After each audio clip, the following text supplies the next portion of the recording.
Hello students, welcome to Learner's Place. Here is again Roshni and today we will continue chapter 2 of geography of class 8th. Okay. Please do watch this video till the end.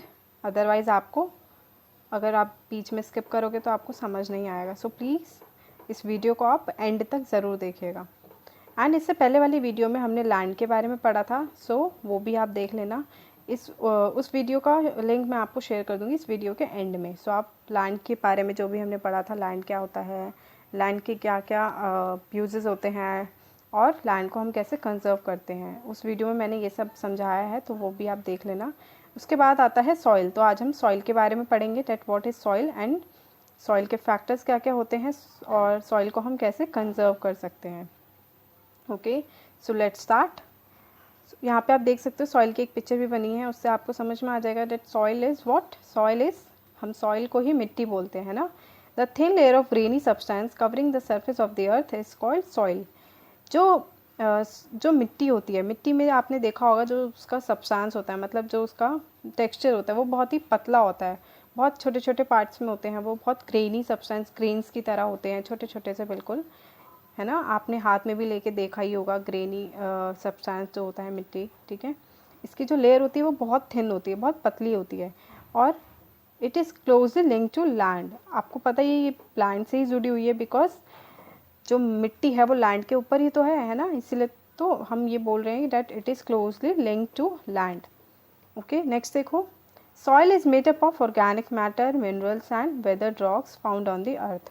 अब जो soil है वो soil किस किस से बना होता है. सॉइल जो है वो ऑर्गेनिक मैटर से बना होता है, जो नेचुरल चीज़ें होती हैं, है ना. मिनरल्स क्या होते हैं. मिनरल्स जो हमें पत्थरों से जो मिनरल्स मिलते हैं, जब पत्थर टूटने लग जाता है तो उसमें से मिनरल्स निकलते हैं, तो वो चीज़ें भी उसमें सॉइल में ऐड हो जाती हैं. And weathered rocks. Weathered rocks क्या होते हैं. जो बड़ी बड़ी चट्टानें होती हैं, जो बड़े बड़े पत्थर होते हैं ना, जब वो टूटने लग जाते हैं और वो टूट के नीचे जब ज़मीन में बैठ जाते हैं तो वो सॉइल में कन्वर्ट होने लग जाते हैं, वही होते हैं वेदर्ड रॉक्स. इसलिए यहाँ पे बोला वेदर्ड रॉक्स से सॉइल बन सकती है. ठीक है, सॉइल बनती है. It is found on the अर्थ. ठीक है, ये हमें अर्थ पे पाया गया है. This happens through the process of weathering. अब ये जो हुआ है, ये सब जो होता है, जो सॉइल बनती है वो किसके प्रोसेस से होती है. वेदरिंग के प्रोसेस से होती है. वेदरिंग क्या होता है वो देखेंगे अभी हम. उससे पहले देखो, the right mix of minerals and organic matter make the soil fertile. अब देखो, जब आपको पता होगा जब सॉइल फर्टाइल होती है, जब हम उसमें क्रॉप्स ग्रो करते हैं, तब उसकी जो सॉइल होती है, जो मिट्टी होती है, वो बहुत ही फर्टाइल होनी चाहिए, फर्टिलिटी होनी चाहिए उसमें, मतलब उसमें न्यूट्रिएंट्स होने चाहिए, मिनरल्स होने चाहिए. तो उसके लिए हम क्या करते हैं, मिनरल्स और ऑर्गेनिक मैटर को मिक्स कर देते हैं. अब ऑर्गेनिक मैटर क्या होता है. ऑर्गेनिक मैटर हम काउडंग को बोलते हैं. पुराने ज़माने में क्या होता था, पुराने ज़माने में जब केमिकल्स नहीं होते थे, फर्टिलाइजर्स नहीं होते थे, पेस्टिसाइड्स नहीं होते थे, तो ये लोग क्या यूज़ करते थे, काउडंग का यूज़ करते थे. और काउडंग ही हमारी सॉइल को फर्टाइल बनाती थी. ओके, अब इसके बाद देखो वेदरिंग. वेदरिंग अभी हमने पढ़ा था. वेदरिंग, तो वेदरिंग वही चीज़ होती है, मतलब जब जो बड़ी बड़ी रॉक्स होती हैं जब वो टूटने लग जाती हैं, जब उनमें टीके आने लग जाती है. ठीक है, किससे होती है वो, टेम्परेचर से होती है. Frost action. फ्रॉस्ट मतलब होता है जो फॉग सुना होगा आपने, फॉग और ड्यू. जब उससे मॉइस्चर होने लगता है, जब उसमें ड्यू भर जाता है, जब फॉग हो जाती है, ओस हो जाती है, जब बड़ी बड़ी रॉक्स में, तब उसमें मॉइस्चर आने लगता है, तो उस मॉइस्चर के कारण वो टूटने लग जाती है. ठीक है, और प्लांट्स की वजह से भी, और एनिमल्स एंड बाय मैन, मतलब ह्यूमंस की वजह से भी वेदरिंग होती है, मतलब ब्रेकिंग अप ऑफ रॉक्स. ठीक है, यहाँ पे देखो आप do you know part, do you know वाला part. It takes hundreds of years to make just 1 centimetre of soil. आपको पता है कि सिर्फ छोटा सा पार्ट बनाने के लिए सॉइल का, मतलब 1 सेंटीमीटर ऑफ सॉइल बनने के लिए कितना टाइम लेती है, ऑलमोस्ट हंड्रेड्स ऑफ ईयर्स ले लेती है ना. तो मतलब जितने साल ज़्यादा पुरानी मिट्टी होगी उतनी ही मिट्टी हमारी अच्छी होगी. ठीक है, तो एक सिर्फ छोटा सा पार्ट बनने में, ओनली 1 सेंटीमीटर बनने में कितना साल ले लेती है मिट्टी, almost hundreds of years. Okay, को हम देखते हैं जो हमारी सॉइल होती है उसको जब फर्टाइल कर देते हैं तो वो कैसी दिखती है. देखो यहाँ पिक्चर में देख सकते हो, जब हमारी सॉइल फर्टाइल हो जाती है तो वो बहुत काली काली सी दिखती है. जब उसमें खाद डाल देते हैं हम लोग, जब उसमें मिनरल्स, न्यूट्रिएंट्स और ये सब चीज़ें जब उसमें मिक्स हो जाती हैं, ऑर्गेनिक मैटर, तब जो हमारी मिट्टी होती है वो ऐसी ब्लैक से कलर की दिखती है. ठीक है, डार्क कलर की हो जाती है. यहाँ आप देख सकते हो ये पिक्चर. अब इसके बाद हम करेंगे जो सॉइल की प्रोफाइल है वो देखते हैं कि हमारे सॉइल्स में क्या क्या लेयर्स होती हैं.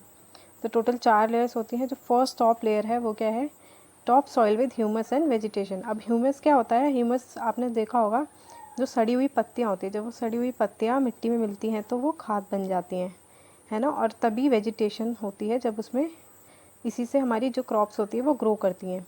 इसके बाद देखो नेक्स्ट, सब soil with sand silt and clay. अब जो उसकी नेक्स्ट लेयर होती है उसमें जो हमारी मिट्टी होती है वो थोड़ी येलोइश कलर की होती है, मतलब पीली पीली सी दिखती है आपको, जब मिट्टी को आप खोदोगे तो आपको दिखाई देगी। इसके बाद आती है वेदर्ड रॉक मटेरियल। अब वेदर्ड रॉक मटेरियल वही होती है जो हमारे पत्थर होते हैं बड़े बड़े, जब वो छोटे छोटे पीसीज में टूट जाते हैं, जब छोटे छोटे हो जाते हैं तो वो वेदर्ड रॉक बन जाते हैं और वो मिट्टी में कन्वर्ट होने लग जाते हैं। यहाँ पर वेदर्ड रॉक मटेरियल में ये जो रॉक्स होते हैं, ये छोटे छोटे पीसेस, ये कन्वर्ट होने स्टार्ट हो जाते हैं। इसके नीचे आता है पेरेंट रॉक। अभी जो हमारे पत्थर हैं, अभी हमने जो पढ़ा था, जो बड़े बड़े चट्टान, जो बड़े बड़े पत्थर जब टूटने लग जाते हैं तो वो नीचे जाके बैठ जाते हैं और धीरे धीरे करके यही कन्वर्ट होते रहते हैं। उसके बाद बनती है वेदर्ड रॉक मटेरियल, उसके ऊपर बनती है सब soil with sand silt and clay, और उससे सबसे टॉप लेयर में क्या बनती है, top soil with humus and vegetation, जहाँ पे हमारी क्रॉप्स हमारी ग्रो होती है। अब इसके बाद देखते हैं हम फैक्टर्स, ठीक है, फैक्टर्स ऑफ सॉइल। तो हमारे जो जब सॉइल की फॉर्मेशन होती है तो उसके क्या क्या मेजर फैक्टर्स हैं। So the major factors of soil formation are the nature of the parent rock and climatic factors. इसके कुछ और भी फैक्टर्स होते हैं, चलो देखते हैं वो क्या हैं। ये आप देख सकते हो, सॉइल की जो सबसे मेजर फैक्टर्स है वो क्या है, climate and parent rock. So climate हमारी मिट्टी को कैसे अफेक्ट करता है। अब जो क्लाइमेट है, क्लाइमेट से हमें पता चलता है कि इसका टेम्परेचर कैसा है, इसकी रेनफॉल कैसी है, किस टाइप की रेनफॉल हो रही है। सो temperature, rainfall influence rate of weathering and humus, ठीक है।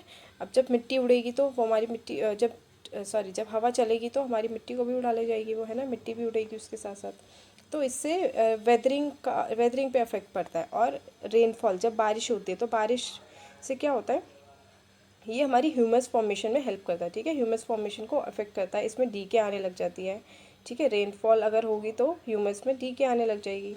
सो ये हमारी सॉइल को बहुत ज़्यादा अफेक्ट करता है, ठीक है। इसके बाद देखो टाइम क्या डिटरमाइन करता है, it determines thickness of soil profile.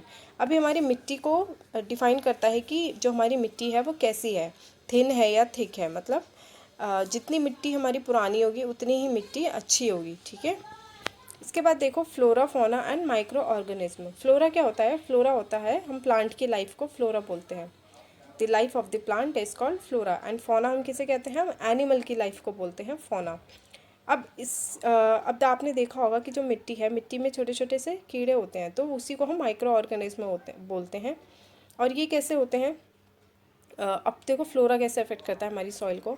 Flora मतलब अभी प्लांट की लाइफ को बताया मैंने। अब प्लांट की लाइफ में जब प्लांट्स जो होते हैं उसके जब पत्ते झड़ेंगे तो वो पत्ते जो नीचे जाके बैठ जाते हैं, ये ह्यूमस फॉर्मेशन में हेल्प करते हैं, ठीक है। Flora, fauna and micro organism हमें किस में हेल्प करते हैं, it affects the rate of humus formation. ये तीनों चीज़ें हमें ह्यूमस फॉर्मेशन में हेल्प करती हैं। अब जो फौना है, अब फौना देखो, फौना में क्या होता है, जो एनिमल्स का एक्सक्रीट होता है, एक्सक्रीट मटेरियल क्या होता है, जब वो जब एक्सक्रीट मटेरियल जब मिट्टी में मिलता है तो ये भी ह्यूमस फॉर्मेशन में हेल्प करता है। और माइक्रो ऑर्गेनिज्म से भी ह्यूमस फॉर्मेशन होती है, ठीक है। इसके बाद आता है रिलीफ। अब रिलीफ क्या होता है, रिलीफ मतलब इसका हमें स्लोप मतलब एरिया पता चलता है कि किस टाइप का है, ऑल्टीट्यूड है या स्लोपी एरिया है, प्लेन एरिया है, ठीक है। It determines accumulation of soil.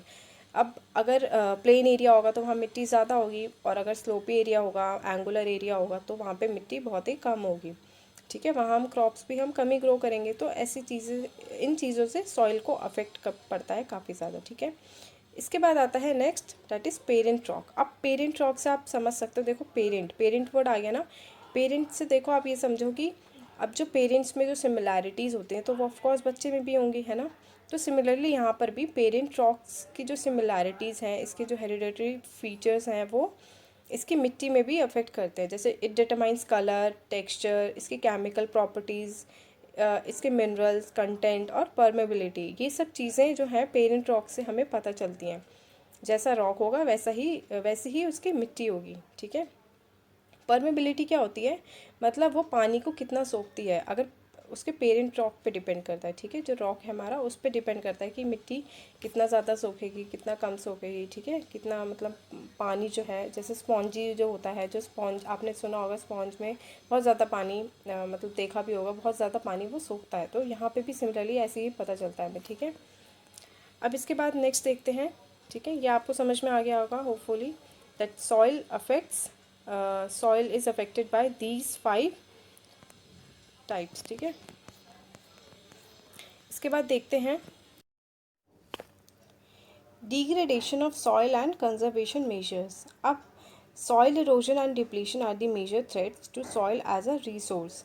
अब आपको पता है जब मिट्टी हमारी ख़राब होनी शुरू हो जाएगी, मिट्टी उड़ने लग जाएगी, तो ये हमको अफेक्ट करेगी, है ना। मिट्टी हमारी ख़राब हो जाएगी, so it is very harmful for all of अस।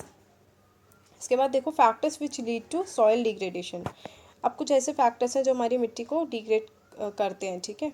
ये किस किस की वजह से होता है? ये ह्यूमन एक्टिविटीज़ की वजह से भी होता है और नेचुरल चीज़ों की वजह से भी होता है। तो डिफॉरेस्टेशन क्या होता है? फर्स्ट देखो डिफॉरेस्टेशन से क्या होगा, जब हम पेड़ कट करेंगे, डिफॉरेस्टेशन का मतलब यही होता है ना, पेड़ कट करते हैं जब हम लोग, तो पेड़ कट करने से उसके रूट्स पे भी इफ़ेक्ट होगा। जब रूट्स भी ख़राब हो जाएंगे, तो रूट्स ख़राब होंगे तो उससे जो बाइंडिंग टेंडेंसी है मिट्टी की वो भी हट जाएगी, ठीक है। वो बाइंडिंग टेंडेंसी उसकी ख़त्म हो जाएगी फिर, और इससे हमारी सॉइल को अफेक्ट होगा और सॉइल हमारी डिग्रेड होनी शुरू हो जाएगी, ठीक है। उसमें डीके आने लग जाएगी। देन ओवर ग्रेजिंग क्या होती है? चराई को बोलते हैं, जो एनिमल जब चारा वगैरह खाती हैं, तो इससे भी हमारी मिट्टी को काफ़ी अफेक्ट होता है।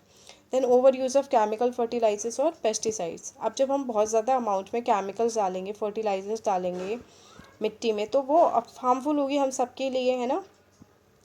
सो हमें केमिकल्स और फर्टिलाइजर्स का बहुत ही लिमिट में यूज़ करना चाहिए, इसका ओवर यूज़ नहीं करना चाहिए, अदरवाइज़ हमारी जो मिट्टी है वो ख़राब होने लग जाएगी और बहुत ज़्यादा हमारे लिए मतलब डेंजरस हो जाएगी। जो हमारे क्रॉप्स उसमें लगे हुए हैं, जो हमारे क्रॉप्स हम जो खाते हैं, वो भी हमें बहुत ज़्यादा अफेक्ट करेंगे। Then rain wash. अब जब बारिश होगी तो बारिश होने से क्या होगा, बारिश होगी तो जो मिट्टी है वो भी उड़ जाएगी, उसके साथ साथ बह जाएगी, है ना। रेन वॉश, जब बारिश होगी तो उसके साथ साथ मिट्टी भी चली जाएगी, तो मिट्टी जब जाएगी तो मिट्टी ऑफकोर्स ख़राब होगी वो, है ना। सो ये भी हमारी मिट्टी को डिग्रेड करता है, ठीक है। इसके बाद है लैंडस्लाइड्स एंड फ्लड्स। अब लैंडस्लाइड्स आपको पता होगा, जब लैंड जो है हमारा जब फटने लग जाता है, तो उससे भी हमारी मिट्टी को काफ़ी इफेक्ट होता है, मिट्टी हमारी ख़राब होती है, ठीक है। इससे भी मिट्टी का इरोजन और डिप्लीशन होता है। देन फ्लड्स की वजह से भी वही सिमिलर चीज़ हो गई, है ना। बारिश होगी बहुत ज़्यादा अमाउंट में, तो वो भी हमारी मिट्टी को काफ़ी अफेक्ट करेगी, ठीक है। So these were the major factors to soil degradation which lead to soil degradation. Next देखो some methods of soil conservation. अब हम सॉइल को कैसे सेव कर सकते हैं, हम सॉइल को कैसे प्रोटेक्ट कर सकते हैं, उसके कुछ मेथड्स हैं। हम इन चीज़ों को करके हम अपनी सॉइल को कंजर्व कर सकते हैं, ठीक है। तो फर्स्ट पॉइंट देखो मल्चिंग। अब मल्चिंग क्या होता है? The bare ground between plants is covered with a layer of organic matter like straw. It helps to retain soil moisture. अब मल्चिंग क्या होती है? आपने देखा होगा कि जब कुछ कुछ जगह पे जब हम प्लांट्स के ऊपर बहुत ज़्यादा अमाउंट में ऑर्गेनिक मैटर कवर कर देते हैं, ऑर्गेनिक मैटर से हमारे अपने प्लांट्स को ढक देते हैं, ठीक है। किसकी तरह ढकते हैं? जैसे इट्स लाइक स्ट्रॉ, वो स्ट्रॉ की तरह दिखता है फिर, ठीक है। इससे क्या होता है, अभी मैं आपको पिक्चर दिखाऊंगी तो आपको समझ में आ जाएगा मल्चिंग होती क्या है एक्चुअली में, ठीक है। अब it helps to retain soil moisture. ये क्या हेल्प करती है हमारी मिट्टी को, उसके जो मॉइस्चर होता है उसको मतलब उसको बनाए रखने में उसमें हेल्प करती है, ठीक है। इट हेल्प्स टू रिटेन मतलब बनाए रखना, ठीक है। Retain soil moisture. ये देखो आप पिक्चर देख लो, यहाँ पे मल्चिंग कैसी होती है। यहाँ देखो, ये देखो आप देख सकते हो, यहाँ पे जो प्लांट्स हैं उनके ऊपर इन्होंने ऑर्गेनिक मटेरियल डाल दिया, ऑर्गेनिक मिट्टी डाल दी है। तो इसके वजह से क्या होगी, हमारी मिट्टी ख़राब नहीं होगी और इसमें जो मॉइस्चर है वो बना रहेगा, ठीक है। मल्चिंग आपको समझ में आ गया। अब नेक्स्ट पॉइंट देखते हैं हम। नेक्स्ट पॉइंट है कॉन्टोर बैरियर्स। कॉन्टोर बैरियर्स क्या होती है? Stones, grass, soil are used to build barriers along contours. Trenches are made in front of the barriers to collect water. अब इसमें क्या होता है, इसमें हम कुछ बैरियर्स लगा देते हैं टू कलेक्ट वाटर। हम पानी को कलेक्ट करने के लिए कुछ बैरियर्स लगा देते हैं, जैसे कि स्टोन्स लगा देते हैं, ग्रासेस ग्रो कर देते हैं, सॉइल लगा देते हैं, ठीक है। वहाँ पे मिट्टी इकट्ठा कर देते हैं। सो इन सब से जो हमारी मिट्टी है वो कंजर्व होती है, इससे हमारी मिट्टी, ठीक है। सो ये सेकेंड पॉइंट था कॉन्टूर बैरियर्स। इसके बाद देखो रॉक डैम। रॉक डैम क्या होता है? Rocks are piled up to slow down the flow of water, this prevents gullies and further soil loss. अब इससे क्या होता है, जब हम रॉक्स को बड़ी बड़ी जो रॉक्स होती हैं जब उनको हम रख देते हैं, उससे क्या होगा, जो पानी का फ़्लो है वो थोड़ा कम होगा और उससे जो मिट्टी है हमारी वो भी हमारी प्रिवेंट होगी, ठीक है। उससे हमारी मिट्टी वहीं पे रहेगी, ठीक है। मिट्टी ज़्यादा पानी के साथ नहीं बहेगी, तो उसकी वजह से हम रॉक डैम रख सकते हैं। इससे हमारी मिट्टी कंजर्व होगी, ठीक है। नेक्स्ट देखो टेरेस फार्मिंग। टेरेस फार्मिंग क्या होती है? These are made on the steep slopes so that flat surfaces are available to grow crops. They can reduce surface runoff and soil erosion. Terrace farming क्या होती है? Terrace farming देखो मैं आपको यहाँ पे पिक्चर दिखाती हूँ, उससे आप समझ जाओगे। यहाँ देखो अब टेरेस फार्मिंग, ठीक है।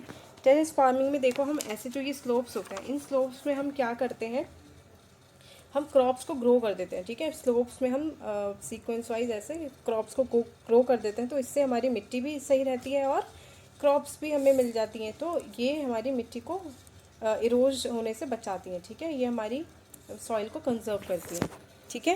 इसके बाद देखते हैं हम आफ्टर टेरेस फार्मिंग है इंटरक्रॉपिंग। इंटरक्रॉपिंग क्या होती है? Different crops are grown in alternate rows and are sown at different times to protect the soil from rain wash.